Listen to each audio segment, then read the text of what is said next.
Welcome back sa aking channel. Asia's multimedia star Alden Richards nagsalita na sa iwalayan ni Catherine Bernardo at Daniel Padilla. Panuorin at pakinggan hanggang sa huli ang bidyong ito para sa buong detalye. Nagbigay ng kanyang reaksyon si Alden Richards dahil sa pagdadawit sa kanyang pangalan kasunod ng breakup ng kaibigang si Daniel Padilla at Catherine Bernardo. Si Alden Richards ay A-lister star ng Kapuso Network na isang matalik ng dating magjowang sina Daniel Padilla at Catherine Bernardo. Matatandaang nagtambal sina Alden at Catherine sa ilang mga malalaking pelikula kung saan tinangkilik ito ng madla at tumabo pa ng milyong-milyong kita sa tabing katulad na lamang ng Hello Love Goodbye noong taong 2019. Saad niya, it's probably as other people would think, it's probably heartbreaking. To me, they're like my siblings, special with Kat kasi matagal ko na siyang kilala. Sincerely, he's so special in my heart. Daniel and Catherine are, I've worked with a lot of people.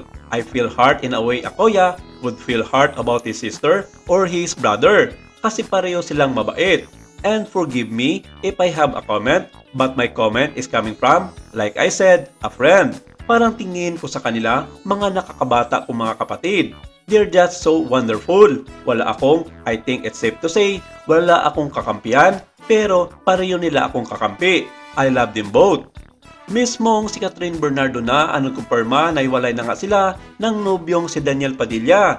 The Kapamilya actress admission was posted on Instagram this Thursday, November 30. Ang post ni Catherine, I hope this finally helped all of us move forward. Maging si Daniel ang may post din under his IG name at Supremo DP confirming the sad news. 11 taon ding magkarelasyon ang pinakmainit at post and demand love team sa ating bansa. Sa bandang dulo ng post ni Daniel ay nagpapasalamat siya sa matagahanga ng Katniel. Matatandaang ilang linggo nang laman ng mga showbiz outlets at social media ang balitang iwalay na ang dalawa. Ginamit na basihan ang tila pagbabago ng public image ni Catherine whose pictures bared some flesh. Kilalang conservative type na nobyo si Daniel Padilla. Ang hindi rin nila pagsasama sa ilang showbiz events bolstered the suspicion that Catherine and Daniel were going through some rough patch in their relationship. Nakadagdag pa ang scope ni OG Diaz na nagkikita umano ng palihim sina Daniel at Adria Villantes. Itananggi na ni Daniel ang tungkol sa iwalay nila ng aktres.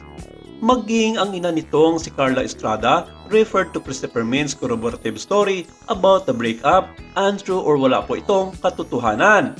May follow-up story pa si Christopher Min kung saan nakikipagpulong na raw sina Catherine at Daniel individually sa kanilang mga abogado para sa umano'y hatian ng kanilang mga ininvest na ilang mga negosyo.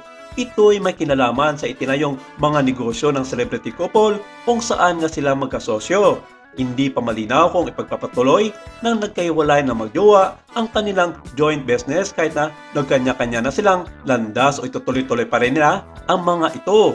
Napagkwentuhan din ni Nanay Christopher Min at Romel Chica ang tungkol sa umano'y pag-uusap ng mga lawyer nina Catherine Bernardo at Daniel Padilla sa kanilang YouTube vlog na Showbiz Now Na. Ang mga nangyayari ngayon, yung abogado ni Catherine at Daniel inaano na ngayon yung halaga ng ipinuhunan nila sa kanilang mga negosyo na pinagsaluhan nila. Ang naging payag ni Christopher Min, so kapag ganyang nagbabawian na ng mga investment, anong ibig sabihin noon?